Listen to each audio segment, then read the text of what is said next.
शुरुआत एक एलियन से होती है जो अपने परिवार की एक तस्वीर देख रहा होता है।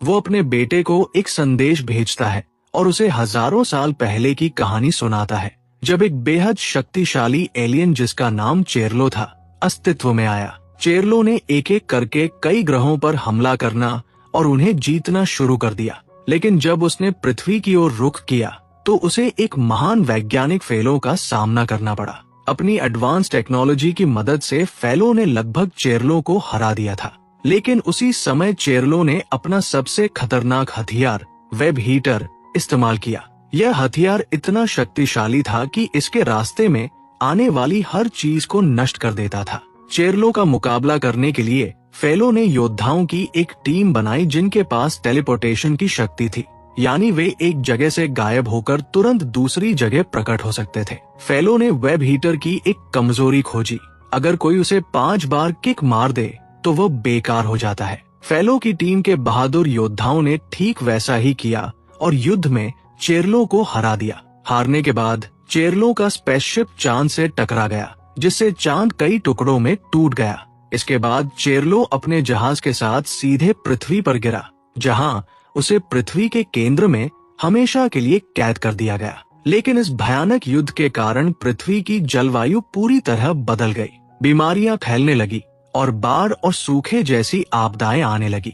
इंसानों की हालत देखकर पूरे ब्रह्मांड को नियंत्रित करने वाली गैलेक्टिक काउंसिल ने अन्य उन्नत ग्रहों से लोगों को पृथ्वी की मदद के लिए भेजा। इस घटना के कई साल बाद पृथ्वी पर 3 ऐसे बच्चों का जन्म हुआ जिनमें टेलीपोर्टेशन की शक्ति थी।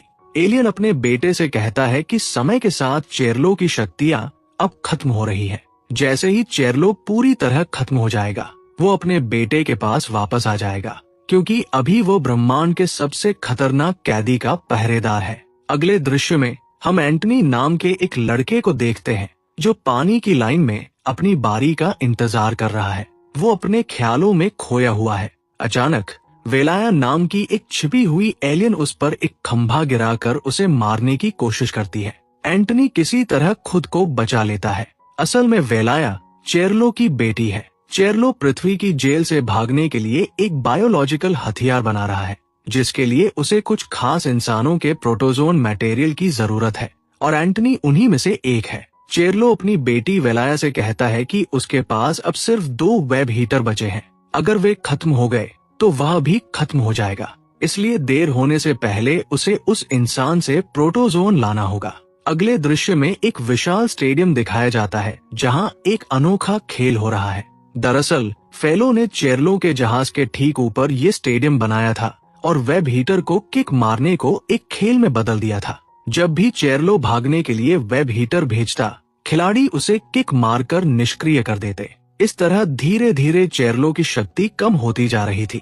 ये खेल इतना लोकप्रिय हो गया था कि लोग अपना काम छोड़कर इसे देखने लगे थे। दूसरी तरफ एंटनी एक दुकान पर नौकरी मांगने जाता है, लेकिन दुकानदार मैच देखने में इतना व्यस्त होता है कि उसे भगा देता है। एंटनी इस खेल से नफरत करता है और इसी वजह से उसका दुकानदार से झगड़ा हो जाता है। अगले दृश्य में कॉस्मोबॉल गैलेक्टिक लीग दिखाई जाती है, जहां 2 टीमें आमने सामने हैं। एक तरफ पृथ्वी के बहादुर खिलाड़ी हैं और दूसरी तरफ दूसरे ग्रहों के खतरनाक एलियन। मैच अपने चरम पर है और रोमांच चरम सीमा पर पहुंच चुका है। मानव टीम जीत के बहुत करीब होती है। तभी एक एलियन खिलाड़ी अद्भुत फुर्ती दिखाते हुए कॉस्मोबॉल को इतनी ताकत से किक मारता है कि एलियन टीम जीत जाती है। इंसानों को करारी हार मिलती है। ये खेल इतना लोकप्रिय हो चुका है कि पूरी दुनिया के लोग सांस रोककर इसे देख रहे हैं। इसी बीच पृथ्वी के अंदर गहराई में चेरलो अपनी आखिरी कोशिश कर रहा है।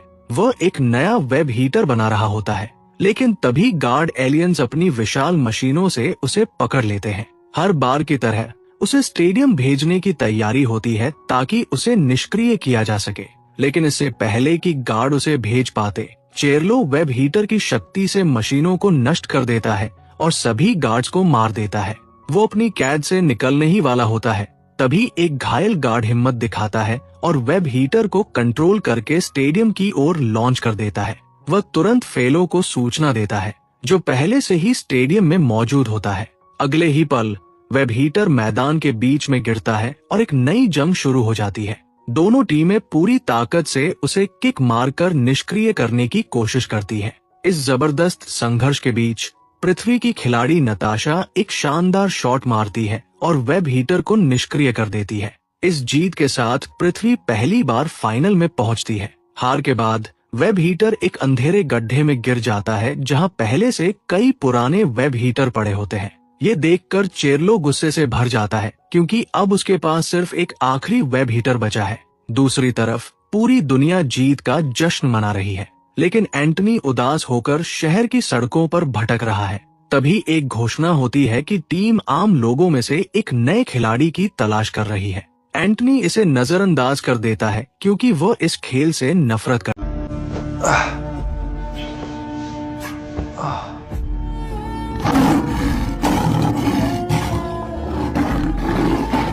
I am joint pains. I am dangerous. No! It's Paingo oil! Pango oil best for all joint pains, knees, shoulders, back, and other joints. जब वह घर पहुंचता है तो अपनी माँ को बेहोश देखकर चौंक जाता है। वह पूरे दिन टीवी के सामने बैठकर इस खेल में इतनी खो गई थी कि उसकी तबीयत खराब हो गई। एंटनी तुरंत दवा लेने के लिए मेडिकल स्टोर भागता है, लेकिन दुकान बंद होती है। तभी अन्या नाम की एक लड़की आती है और दुकान का दरवाजा तोड़कर दवाइयाँ चुराती है। मजबूरी में एंटनी भी अंदर जाकर अपनी माँ के लिए दवा लेता है। तभी पुलिस आ जाती है और दोनों भागकर एक बेसमेंट में छिप जाते हैं। बातचीत के दौरान अन्या कहती है कि वह भी इस खेल से नफरत करती है। ये सुनकर एंटनी उससे जुड़ाव महसूस करता है और दोनों दोस्त बन जाते हैं। लेकिन जैसे ही एंटनी जाता है, अन्या अपना असली रूप दिखाती है। वो और कोई नहीं बल्कि वेलाया होती है, चेरलो की बेटी।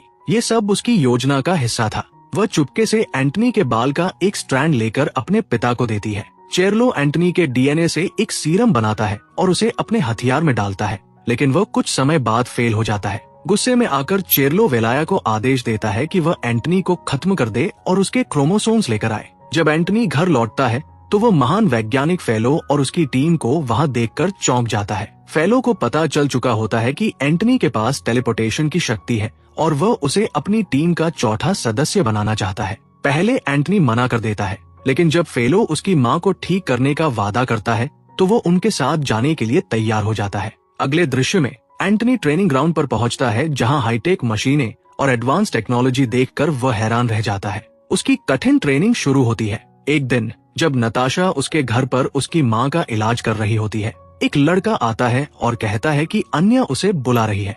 एंटनी तुरंत उससे मिलने जाता है। अन्या उसे बहकाने की कोशिश करती है, लेकिन एंटनी खुद को संभाल लेता है। फिर अन्या उसे एक लकड़ी का टुकड़ा देती है और कहती है कि वह जानती है कि वो इस खेल से नफरत करता है। वो उसे कहती है कि बस इसे मैदान में फेंक दे और पूरा खेल खत्म हो जाएगा, जिससे वो अपनी पुरानी शांत जिंदगी में लौट सकेगा। तभी नताशा वहां पहुंचती है और एंटनी को मैच में ले जाती है। उस दिन उनका मुकाबला अमेजोनियन से होता है।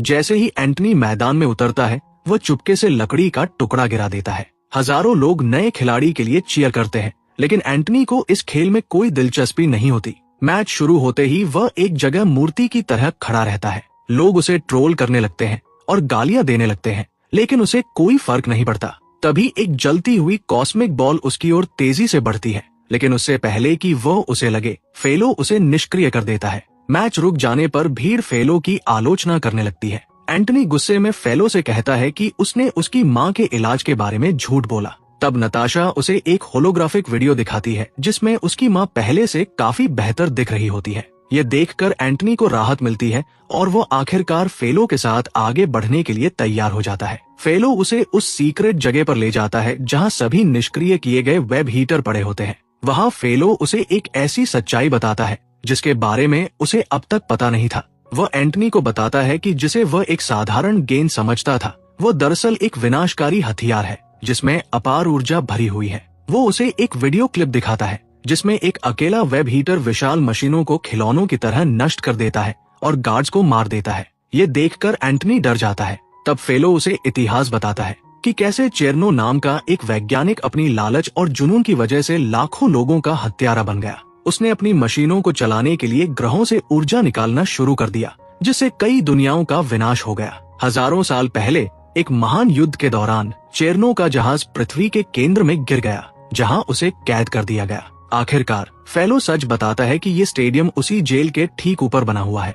जब भी चेरनो भागने की कोशिश करता है, उनकी मशीनें उसके वेब हीटर को इस मैदान में भेज देती है ताकि एंटनी जैसे खिलाड़ी उन्हें 5 बार किक मारकर रोक सके। ये कोई खेल नहीं है, ये दुनिया को बचाने की लड़ाई है। ये सुनकर एंटनी हैरान हो जाता है और फेलो से पूछता है कि अगर चेरनो इतना विनाश कर रहा है तो वे उसे मार क्यों नहीं देते। फेलो एक कड़वा सच बताता है, वे उसे मार नहीं सकते क्योंकि अगर चेरनो का जहाज फट गया तो पृथ्वी खुद 2 टुकड़ों में बंट जाएगी। उसी समय फेलो को एक इमरजेंसी अलर्ट मिलता है। एक और वेब हीटर सिर्फ 60 सेकंड में स्टेडियम तक पहुंचने वाला है। ये सुनकर एंटनी अंदर तक हिल जाता है। उसे अचानक याद आता है कि उसने अन्या के कहने पर स्टेडियम में जहरीले लकड़ी के तरल को फैला दिया था। अगर वो असर करने लगा तो हजारों निर्दोष लोग मर जाएंगे। वो तुरंत बहाना बनाकर उस जगह की ओर दौड़ता है जहां उसने वो तरल छोड़ा था। वहां का दृश्य भयावह होता है। जहरीली शाखाएं तेजी से पूरे स्टेडियम में संक्रमण फैला रही होती है। इसी बीच स्टेडियम में फेलो खिलाड़ियों को अपनी पोजीशन लेने का आदेश देता है। अब सिर्फ 15 सेकंड बचे होते हैं। एंटनी पागलों की तरह चिल्लाकर लोगों को खतरे के बारे में बताने की कोशिश करता है, लेकिन मैच में डूबी भीड़ उसकी बातों को नजरअंदाज कर देती है। आखिरकार वो फेलो तक पहुंचता है और उसे संक्रमण के बारे में बताता है। फेलो पूरी ताकत लगाकर इस जहरीले फैलाव को रोकने की कोशिश करता है, लेकिन सब कुछ नाकाम हो जाता है। उसी समय वेब हीटर स्टेडियम में प्रवेश करता है और उसकी शक्तिशाली कंपन से सुरक्षात्मक कांच टूटने लगता है। फेलो तुरंत एक्शन लेता है और स्टेडियम खाली करवाता है। हाईटेक मशीनें तेजी से बाहर आकर वेब हीटर को चारों तरफ से घेर लेती हैं। इस अफरातफरी के बीच एक छोटा जहाज जहरीली शाखाओं में फंस जाता है। नताशा अपनी जान जोखिम में डालकर उन्हें बचाने की कोशिश करती है, लेकिन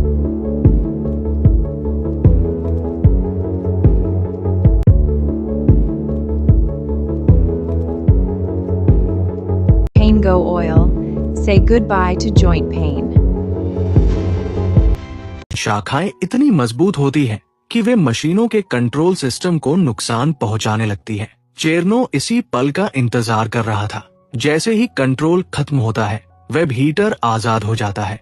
एक अमेजोनियन खिलाड़ी उसे किक मारकर उसकी दिशा बदलने की कोशिश करता है, लेकिन वह सीधे नताशा की ओर मुड़ जाता है। इससे पहले कि वेब हीटर उसे राख बना दे, एंटनी बिजली की रफ्तार से दौड़ता है और उसे वहां से हटा देता है। मौका देखकर एंटनी लगातार 3 जोरदार किक मारता है, लेकिन 5वीं किक मारने से पहले ही वह गिरने लगता है। तभी नताशा उसे हवा में पकड़ लेती है। फिर पृथ्वी का खिलाड़ी पेले आखिरी किक मारता है और वेब हीटर अंततः नष्ट हो जाता है। एक बार फिर चेरनो की उम्मीदें टूट जाती हैं। जब फेलो देखता है कि एंटनी 3 किक मारने के बाद भी जिंदा है तो वो हैरान रह जाता है।